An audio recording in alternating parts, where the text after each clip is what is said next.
मुल्क के मुख्तलिफ मकामात से शदीद सर्दी की इत्तलात मिल रही हैं, खासतौर पर शुमाली हिंद की रियासतें और इधर जुनूब में भी सर्दी की शिद्दत में ज़बरदस्त इजाफा देखा गया है।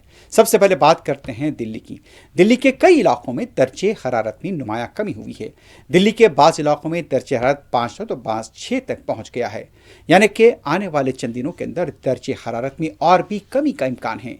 यहाँ पर जिस तरह से खबरें मिल रही हैं कि पंजाब हो, उत्तर प्रदेश हो, मध्य प्रदेश हो या फिर बिहार हो, इन इलाकों में शुमाली हिंद की रियासतों में यहाँ पर सर्दी की शिद्दत में इजाफा हुआ है।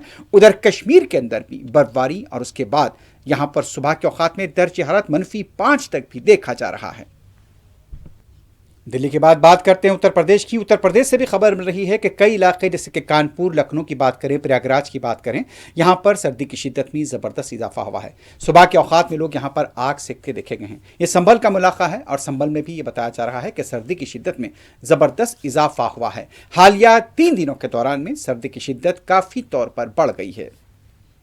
यहाँ पाला गिर रहा, हम लोग जंगल में पड़े हैं, समझ लो। किसी ठंड काफ़ी है, ठंड बहुत है, यहाँ पे बहुत दिक्कत हो रही है। जो अब कूड़ा कबाड़ जला रहे हैं, का करें, हाथ पाए तो सेकना है ही है।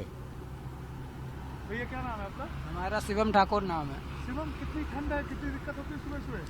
अब ठंड तो है ही है। अब हम लोग तो नए नए लड़के हैं, इतनी नहीं मालूम पड़ता है, लेकिन अब जो बुजुर्ग हैं उनको तो लगती ही है। ठंड काफ़ी है। ठंड तो है ही है।